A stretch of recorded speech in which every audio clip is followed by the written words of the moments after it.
So we have another crazy and epic motorcycle moments 2023 you won't believe from MotoStars. We're trying to figure out what happened, how it happened, utilizing the plan method, MTC awareness stages, and some fundamental skills. All right, Little Red Riding Squid, interesting. We're going 140 something, just to get the bike.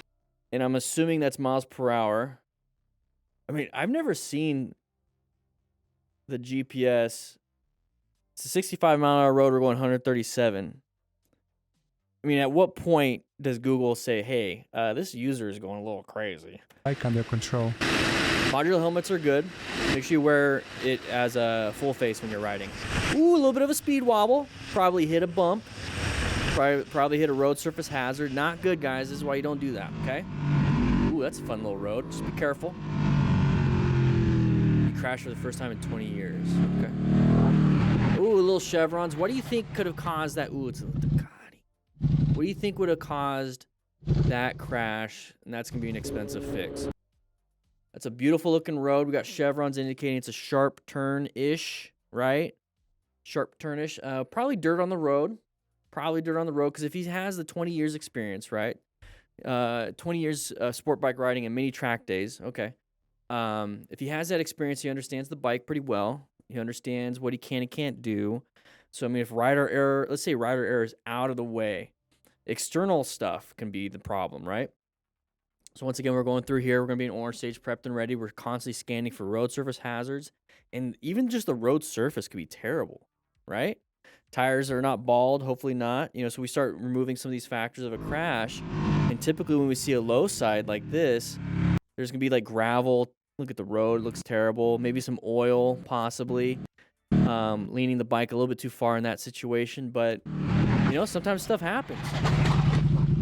Sometimes stuff happens. I'm surprised if he's never crashed on the track or has never crashed before. I don't know. All right, so we're lane splitting. There's that open lane pattern. We talked about that. In the last video. Okay, so what is it that we're recognizing here with the open lane pattern? So we're going through here, lane splitting, and we have this big open spot. If somebody, these two vehicles, right, if these two vehicles want to switch over, they possibly can because they do have that space that they can do that. So this guy could have done it. This guy did it. So when we see something like this, we got to be very careful. Maybe roll off the throttle, covering the brakes, maybe apply a little bit of brake pressure, maybe even move into the spot. Because if they start moving in, we're already over here, so we can accelerate and get ourselves out of here. We don't want to be super close to other people when it comes to that kind of stuff. So he recognized it, saw it, great escape path, did a great job, handled it. Move on. He's probably been doing this for a while. Wear full gear, though. You got a white t-shirt on. Oh, you put a signal on! Put a signal! You just can't expect other people to do things that you want. Okay, expectations for others never work out. Set up the expectation for yourself. And he did a good job. So just be happy. Be proud of that. Be proud of that. Be grateful for that. Okay. Seemed eager to go faster than me, and I even gave him the lane. I guess he was testing my skills as a ride. Okay. So we're having some fun. Going a little bit wide here. Oh! Oh, no. So he was in the mindset. So I was watching the guy in the Mustang when he got behind me. He seemed a bit eager to go faster than me. I even gave him the lane. So we're almost... From what I'm reading here, is that we were kind of pushed to go, our ego, or you know, we weren't riding our own ride. Oof, not fun, not fun. Make sure you guys are riding your own ride. Let them be them, do their thing. 'Cause now we're going fast around this corner, and we went wide. And as soon as we hit this, not as soon as, but as soon as we got into the turn lane, there's probably a lot of gravel in there. Low-sided, lost that rear tire. Oh, not good. And it's all because of the person behind us, guys. Let's make sure that we're riding our own ride, okay? Don't worry about them. If they want to pass, they want to pass. Get them out. It's fine. Let's see if we can get to 400 likes. Let's do that. We'll see if we can make that happen. A bit more focus and attention, which the rider on the right lacked. Luckily, he manages to come out of it in one. Line of sight. Okay, he's lane splitting. Okay, make sure he doesn't have a buddy behind him. Ooh, lost a lot of track. Oh my God! Oh my God! Okay, standing. Whoa, that was gonna be a rescue moment right there. That was gonna be a rescue moment right there. It'll be a few days though, because my husband does all that and he's traveling. So. I don't want to see it right away. Oh, I'm sorry. After this, I probably might not even cut the traffic for a while. You know what? I lane split a little bit right away, but that's why I'm always the slowest one. I get past every morning. Yeah. I'm okay. There's no hurry. Nope. Right. I am. Yeah. I'm there fast. Just because you can doesn't mean you should. This is kind of the example of that right there. So, you know, he's lane splitting. He's gonna have to try to make this gap. Ooh. He looks like he was applying the brakes, so he didn't want to make that gap. So he slammed on the brakes, maybe rear brake. Typical car drivers, especially when they get into motorcycles, they slam that rear brake because they're used to their right foot hitting the brake pedal in a car. So then they slam the rear brake on the motorcycle. That's only like 20% braking power. So once the weight transfers that front tire, the rear tire has no traction, so it's going to start sliding because it's not moving, right? Because you applied it and you probably locked it up. So that's why we apply a lot of the front brake. So when it comes to progressive braking, squeeze that front brake. And once you get a little bit of weight on that tire, squeeze more and more and more. Here we had an escape path. We could have made it if he just went for it. But yeah, overall terrible situation. Look how bad it could go on a simple little fender bender, right? And you go underneath the tire. Oh my God! So thankfully the semi truck didn't run him over. Yeah, he didn't seem confident enough. And as the rider that's recording this, you know, we might have to rescue, but at the end of the day, if his head goes under that, there's nothing you're going to be able to do. I mean, on the back of it, we're supposed to see head injury symptoms. He's not. It's going to be a gruesome sight. It's going to be a gruesome sight. He's extremely lucky to be even standing right there. He's, oof. All right, Hans Solo. All right, getting through here. Okay, open lane. May want to change it. Okay. Oh! Are you okay? Line of sight issue. Can't see that white vehicle turning. That white vehicle turned in front of the Altima.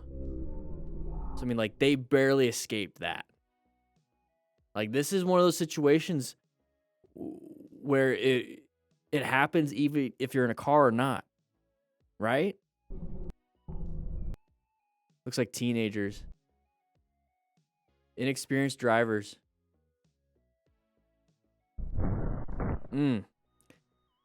Don't Google traumatic open book fracture. Don't do it.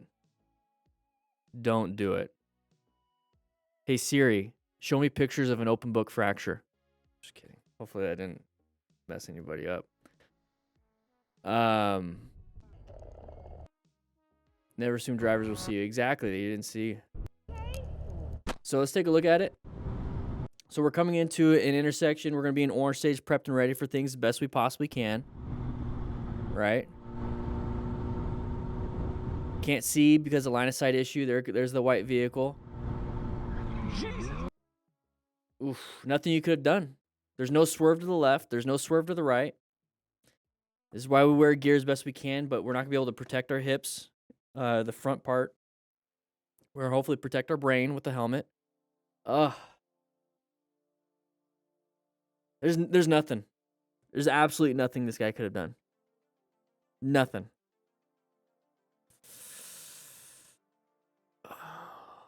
That's reality. And that's why we rescue people as best we can. That's why we rescue as best we can. Hopefully he's doing fine. Here we go. Hitting some back roads. Still gravel out. And friend hits him coming at a stop. Bike did not stop, but he took a tumble. All right. Crest of the hill. Can't see around it. What's around it? Hey, we got a turn coming up, so we should have slowed down. Oh, it's, yeah, an intersection. Slowed down. There's some gravel right there. Definite road. Terrible. Whoa! Ooh! Ooh! Dude. Ooh, rescue. Time to rescue. Oh, my. Oh, he's walking. Okay, good. That's a good assessment. Brain works, lungs works, heart works. Break anything, did you? Muscles are still working, bones are still working, maybe some injuries. Oh, he's starting to limp now. So maybe we got some leg injury. Oh. Let's see if we can figure out mechanism injury on the way he hit. Let's bring that back up so you guys can see. Mechanism injury on the way he hit. So we got left side damage. Probably left leg hurts. Those clip-ons are done. So that bike's done. All right. Ooh, that's a good view. That's a beautiful look. It's pretty good. Let's take a look at this.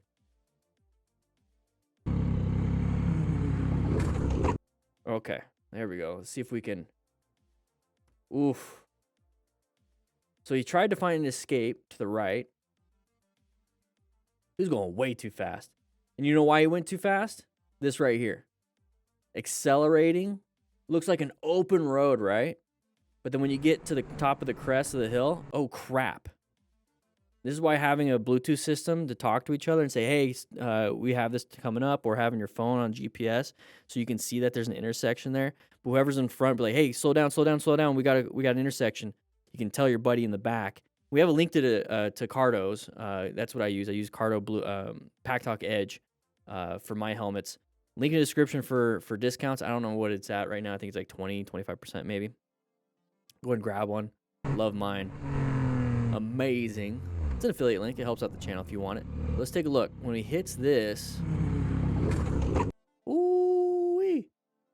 So going a little too fast. Could have told your buddy to slow down, but, you know, it's also his responsibility. But, you know, we're watching this. So mechanism of injury here. Let's go ahead and take a look. So there's the impact that we're going to flip.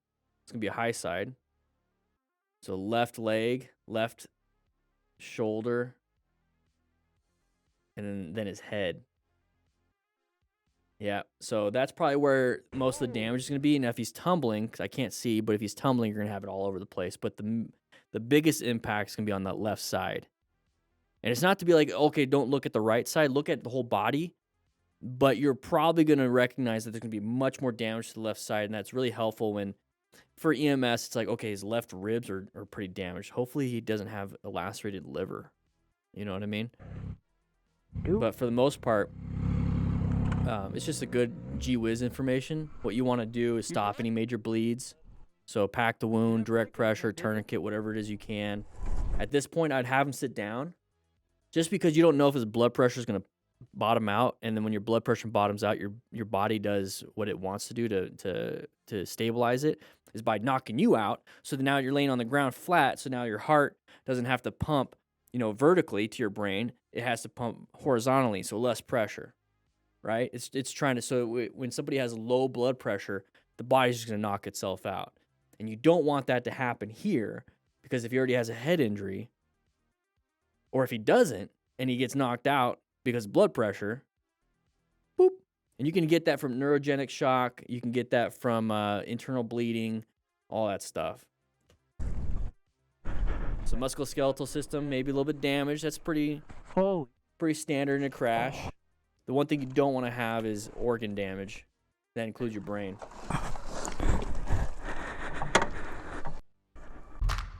Let's take a look at this one. Looks like he's about to go wide. A little bit wide. Oh, wide because it was an escape. Good job with the escape. Didn't see that first time through. So he saw that. Good job with the escape path. Didn't panic. Some people slam the brakes and dump it. Went for the shoulder. Dude on a tractor. Where are we? Oh, I bet you this guy passed the dude on a tractor and was getting back in their lane on a corner. What an ass. All right. Here we go. Intersection, orange stage, prepped and ready for whatever it is what we need to do. We're going to be talking about helmets a little bit after this. Okay, so stay tuned after the crashes. We're going to talk about helmets. What kind of helmets? So we have some questions in the chat about modular helmets, and I go over that. Okay. They're supposed to be behind the white line where we're at. But some people are impatient. Let them go. Let him go. He's having a bad day. Probably, who knows? Might have to take a dump. And he's like one of those people. It's like, I can't do it in the woods. I can't do it at the gas station. I gotta go home. I'm about to crap my pants. You know, whatever. Let them have it. Let them do it. Law of gross tonnage. They're going to win. Now, if you want to be behind like this, that's fine. Go ahead and relax. Record it. Have some fun, but don't get next. Don't get next. Don't instigate. Don't antagonize. Because now we're going super fast, right? We could get those speed wobbles that we typically see. We could hit a road surface hazard. Car can pull out in front of us. Cops can pull us over. All because we ourselves got agitated. To make a mistake, and given the difficult road. Real quick, you guys see the lights on the car? Love this guy. An unexpected situation on the road caused the biker to letting us know. mistake, and given the difficult road conditions, he crossed a slippery painted line. Oh, and he still crashed. Letting us know that there's gonna be a horse there, and we still crashed. Ah. Go ahead, go. Is it coming at him? Yep.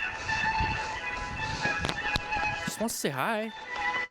Just wants to say hi. Beautiful horse. Just wants to say hi. All right. Ho. You coming too fast. You coming too fast. You coming too fast. Hello? Yes, ma'am. Interesting. Probably scared. Whoa! That's a dangerous situation right here. We're gonna do a U-turn and say something. Good job with the U-turn. What is that? Good job with the U-turn. But it's not something you want to do, okay? Okay, so we're gonna go take a look at this. What I was saying is a bad situation because look, road's a little wet. We have somebody right in front of us, and we're next to tram rails. So what do you guys do? Write in the comments. How do you guys go over these? Little perpendicular as best you can. So great job with the U-turn. Went over 3 of them. That's how you go over them. We don't need to see people yelling at each other. We're good. 2 up. Here we go. I think I've seen this one before. Whoa, watch out. And I think he keeps it up. Oh. Oh, I think he keeps it up. Yeah. See a little bit dumping and diving. Oh, Thankfully, there's no fence that would knock him down. bro, you just. I was, but I don't know how much I. Yeah, it's real difficult to argue with somebody with logic when they're in an emotional state. It's almost impossible. You're very rarely gonna be like, and when I say argue, it's not yelling. It's gonna be very rare where you're gonna be like, you know, you cut me off. This is what happened. This is what I saw. That's illegal. We both know that. And they're like, you know what? You're right. Doesn't really happen. They're just gonna keep getting defensive and keep getting. They're gonna be argumentative in a nasty way, even though you're showing them facts and logic. They're showing you their emotion. So you have to kind of go at them with emotion, be like, you know, all right, yeah, you're angry. I get it. I would be angry too. Not a big deal. All right, see you later. And you walk off, and you know you already won that logical argument. Leave it at it. Just leave it. Just leave it. This is fun. Yeah.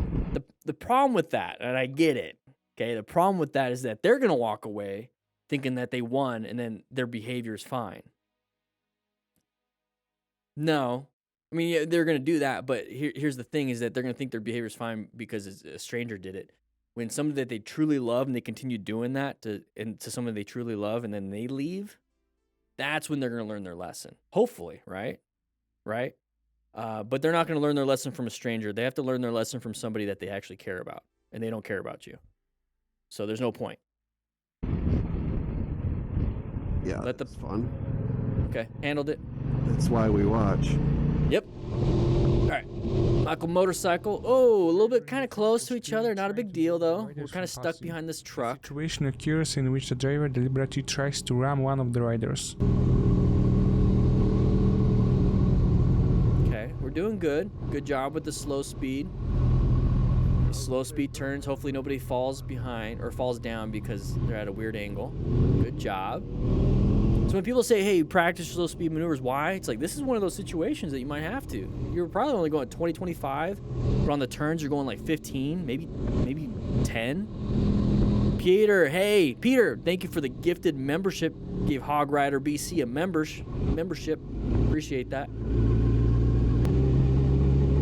Like, this is not a big deal because, like, when I'm doing this is a great video. Like, I'm looking at the scenery, talking to my buddies on my Cardo Pack Talk, just kind of relaxing. Like, yeah, this person's behind, like, in front of us. They're slowing us down. My bike's getting a little hot. Whatever. We're relaxed. I mean, if the goal is to go fast in these mountains, I could see how that'd be frustrating. But my goal isn't that. The objective is to relax. Dude, like, that's kind of your fault. That's your fault, man. It's a small road. There's nothing you can do. What's your problem, bro? You know this is California, right? Right? What is that? What does California have to do with anything? You know it's legal for motorcycles to pass, right? You know that, right? Yeah, but it's... You know that. It's a small road. There's nothing you can do right now. Look how much space you got. The argument is that you can do it. Yeah, but now your buddies are behind you. You saw the guy with the big bike, right? Now you're stuck between two big vehicles that if something happens, you're sandwiched. Excuse me, brother. Thank you. Okay, maybe not anymore. But hold my beer. Here. Now he's got to wait for his buddies. All right. As long as we're getting electrolytes here. All right. What are you doing? We're doing the same thing. When I say we, I mean the motorcyclist. He's doing the same thing. Thought he could do it. That person could do it too. So when you're asking why, oh, it looks like a crossing. Whoa, you saw the bus? I don't think the bus recognized that this person stopped. Last second had to swerve, which is going to put us in a dangerous spot.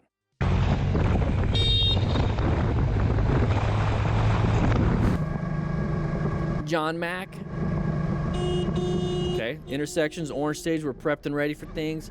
The side of the vehicle pattern right there. And I thought this was like a helicopter for a little bit, but I recognize it's moving with us and it's on the windshield.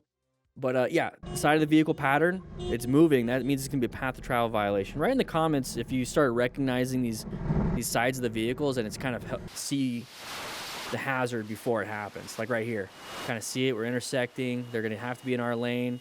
While we're getting pissed, just move over to the next lane, slow it down maybe so they can get in, whatever, not a big deal. Come on now. Let's not get too worried. Let's not freak out. Use your eyes! So we got helmets. We're going to be talking about helmets. We're going to be getting off into the studio real quick, and we're going to be talking about it. But remember, half helmets, not really the best. 3/4 helmets, they're going to cover some stuff, but still want to protect your face. Modular and full face helmets is where you want to go. So make sure you guys check that out. We're going to just jump right into it. Let's go ahead and see. All right, everybody, we're jumping into helmets. Okay, so we're going to talk about just the few kinds of helmets that are really out there, and then you can go ahead and choose your own designs. You could choose the visors. We're just going to briefly talk about that. I'm not here to help you pick out your stuff. I'm here to help you understand what it is that you're picking out. So right here, we got our little helmet slide right there, but basically we got a half helmet, 3/4 helmet, modular helmet, full face.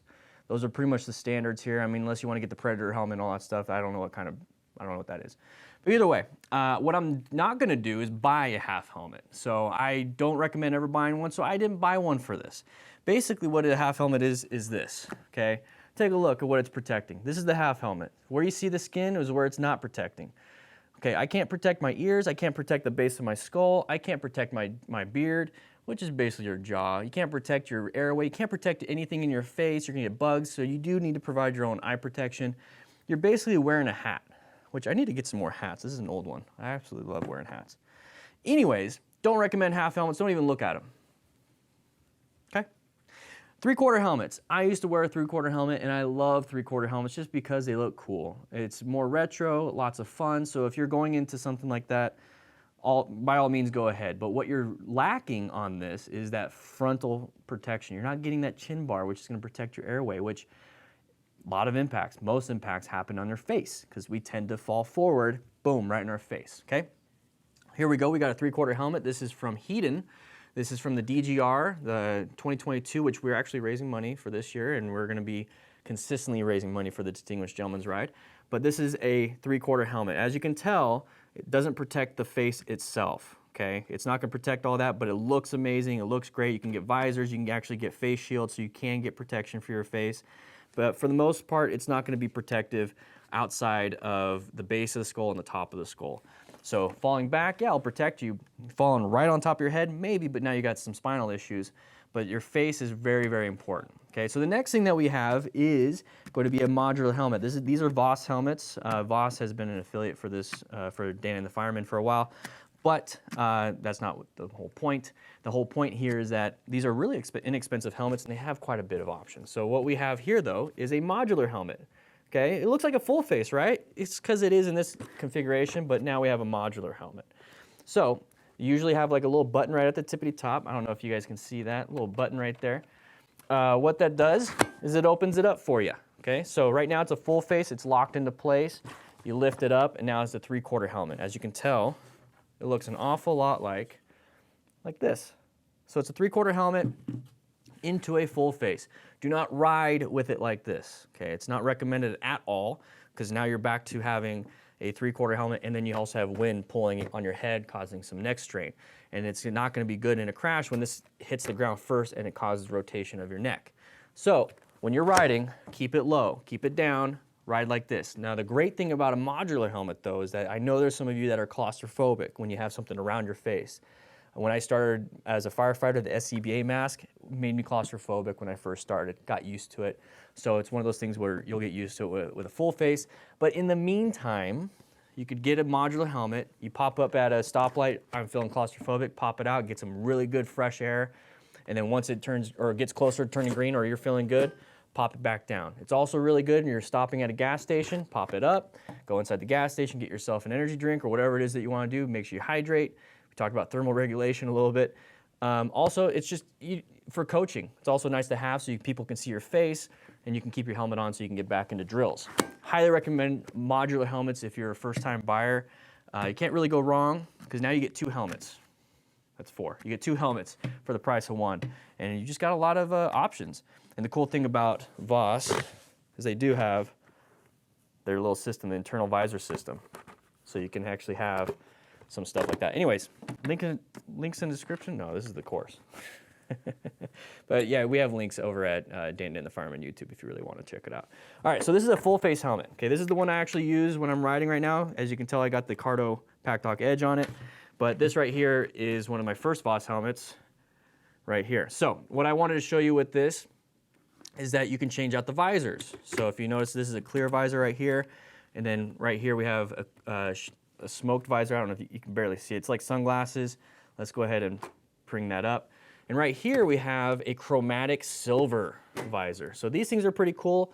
So the one thing that you got to be paying attention to and watching out for is having a chromatic visor or a tinted visor like sunglasses and you're riding at night. Be very careful with that. It gets super dark, and I get it. You can pop your visor open and ride and you're fine, but now you're getting wind, you're getting debris in your eyes. It's not safe at all. So what I recommend when it comes to helmets, especially with the full face stuff, is I wear the clear visor on. And if you don't want to wear glasses, like I said, Voss has their own internal system, which are basically sunglasses. And so if you're out riding at night, you're good. If you're out riding in the day, keep this on, and now you have your sunglasses. Or just wear sunglasses. Okay, I wear sunglasses when I ride, and I wear the clear visor. That way, if I'm ever caught out at night, I can just take my sunglasses off, and I still have a clear visor. But I just wanted you to see what the chromatic visor looks like. I think they look amazing. They look cool. That's why I got it. I absolutely love the look of it. But for utility purposes, I actually prefer to just wear the clear visor. Okay, this is used. You can see it's a little dirty. It's a little gross, but it's used. So it's the same kind of concept. This is a full face helmet. This is a dual sport helmet. It has its nice little visor up here. Here's the face shield. I know I keep interchanging that. But right here is the visor. It's nice. I can look down and then block the sun while I'm looking through basically my eyebrows. So one thing that you do notice a little bit different on this one is that what is this like double paned window looking thing? Well, that's kind of what it is. It's the pin lock system, which some helmets some face shields offer the pin lock system. And what it is that it's a nice little insert. In fact, let me go and grab one. Got a pin lock right here. So what it is a nice little system.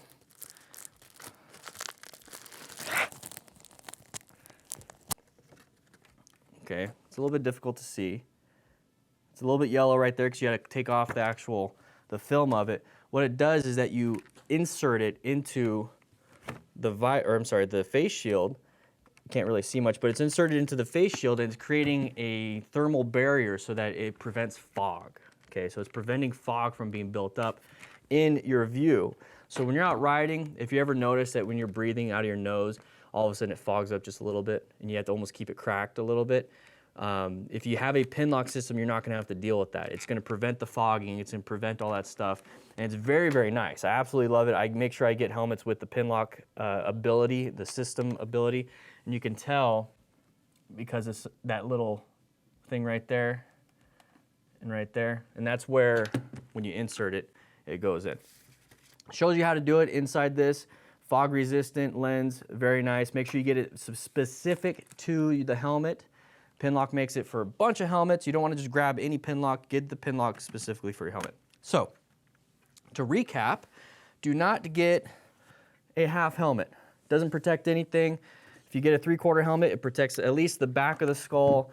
If you get a modular helmet, you basically get a 3/4 helmet and a full face helmet. Make sure you ride with it down in full face, but when you're stopped, go ahead and pop it up and enjoy yourself. Grab yourself a drink, eat, whatever it is. If you want to eat with your helmet on, I don't know. That's kind of cool, I guess. You can also get different types of face shields, chromatic, silver chromatic, all that stuff. You can get smoked, you can get yellow, you can get whatever, but I prefer clear because I wear sunglasses when I'm riding, and then when I get caught out at night, I just kind of pull off the sunglasses, and now I got a clear visor. Here's my helmet. I make sure I have a pin lock system inside to prevent the fogging. Got a chin mount and a cardo. So this is all stuff from the MTC Rider Academy. Man, I got a lot to edit now. MTC Rider Academy, we're gonna be adding some more stuff. I keep saying we. It's actually it's just kind of me.